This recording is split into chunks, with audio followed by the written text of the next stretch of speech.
Salam sejahtera saya ucapkan kepada Mr. Tony Paridi Bagang selaku pensyarah bagi subjek GMGA 1024 Politik dan Pentadbiran. Saya perkenalkan diri saya Dewi Rashira binti Norman, nombor metrik 274992 dari PACE UUM Melaka. Hari ini saya ingin membentangkan ulasan jurnal yang telah saya buat, iaitu yang bertajuk Perpaduan dan Krisis Politik Melayu, satu analisis, yang ditulis oleh Ilyas Abdullah, iaitu tahun terbitan 2021. Isi kandungan pembentangan saya pada kali ini ialah intipati umum jurnal, objektif kajian, lokasi dan subjek kajian, seterusnya penemuan kajian dan akhir sekali nilaian terhadap jurnal. Intipati umum jurnal. Penulis artikel ini bernama Ilyas Abdullah. Beliau memilih tajuk artikel Perpaduan dan Krisis Politik Melayu, satu analisis, adalah kerana beliau ingin mengkaji pertumbuhan politik Malaysia, terutamanya masyarakat Melayu sebelum pasca kemerdekaan, semasa tahun 1969 dan semasa pilihan raya ke-14. Seterusnya, objektif kajian. Kajian ini adalah kajian secara keseluruhannya tentang perkembangan politik bagi masyarakat Melayu di Malaysia secara amnya. Kajian ini adalah untuk melihat apakah yang mempengaruhi perubahan kepada politik masyarakat Melayu. Walaupun ancaman kepada kepentingan orang Melayu, parti politik Melayu khususnya UMNO dan PAS akan terkesan lebih lagi berkaitan agama Islam. Orang Melayu telah bersatu secara politik untuk mencapai beberapa kemenangan melawan segala gerintangan. Sebilangan besar kebimbangan tentang politik Melayu pada masa hadapan adalah berkaitan perpaduan politik. Lokasi dan subjek kajian. Di dalam artikel ini, penulis membuat kajian tinjauan terhadap pertumbuhan politik Melayu di Malaysia dengan melihat peristiwa yang berlaku sebelum merdeka, iaitu semasa rusuhan kaum 16 Mei 1969 dan ketika wujudnya kerajaan Malaysia baru semasa pilihan raya ke-14. Kajian ini bergantung pada penyelidikan perpustakaan seperti penerbitan, jurnal, kertas kerja serta beberapa dokumen berkaitan penyelidikan kerajaan.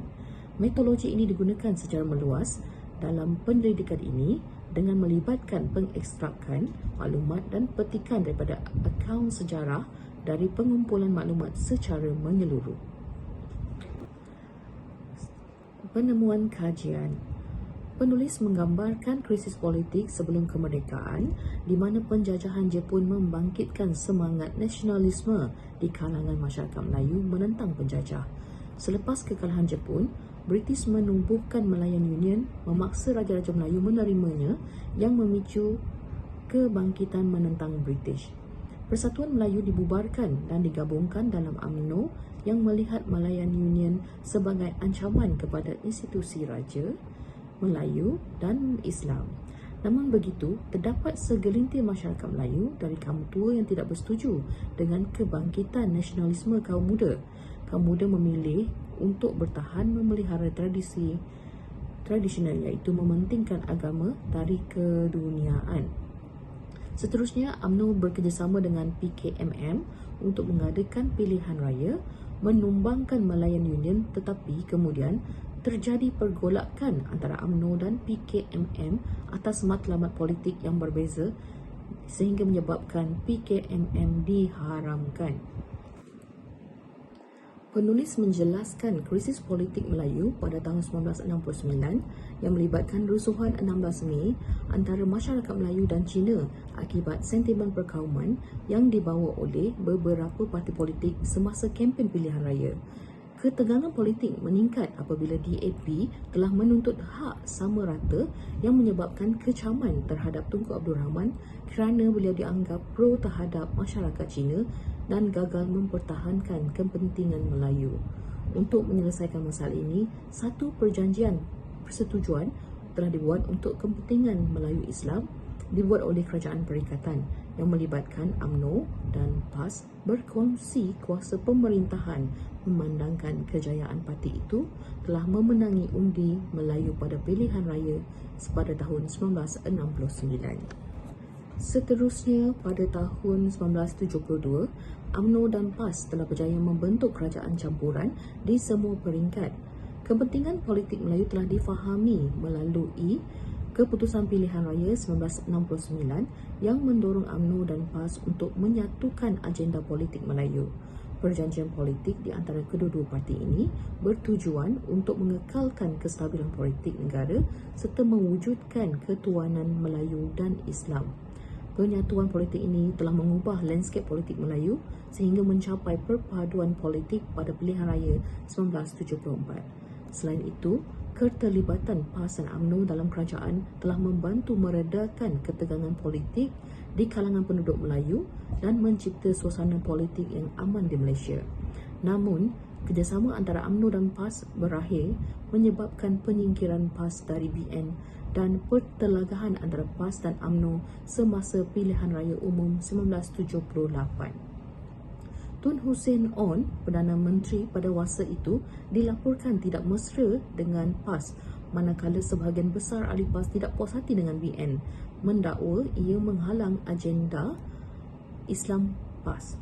Tambahan pula, PAS dituduh menyalahgunakan kuasa dan jawatan untuk mempromosikan pertubuhan itu dengan menarik kaki tangan untuk menyertainya.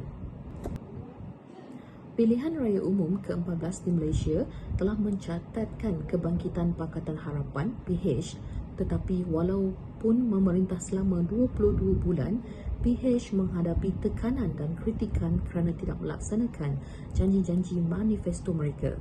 Perselisihan dalaman dalam PH telah mencapai kemuncaknya apabila pemimpin PKR dan Bersatu meninggalkan pakatan tersebut untuk membentuk kerajaan campuran baru tanpa mengadakan pilihan raya.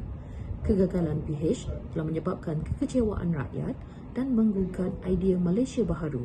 UMNO dan PAS memanfaatkan ketidakstabilan ini dan mendapat lebih banyak sokongan dari masyarakat Melayu. Akhirnya, kerajaan PH berakhir menandakan satu babak politik Malaysia yang baru. Seterusnya, nilaian terhadap jurnal. Dalam jurnal ini ditekankan bahawa setiap parti politik yang membentuk kerajaan harus menghormati adat resam yang terdapat dalam perlembagaan. Ketidakstabilan politik boleh berlaku jika hak dan kepentingan orang Melayu Islam dilanggar. Ini kerana masyarakat Melayu merupakan kumpulan etnik terbesar di Malaysia. Politik Malaysia akan berubah seiring dengan sebarang perubahan dalam politik Melayu.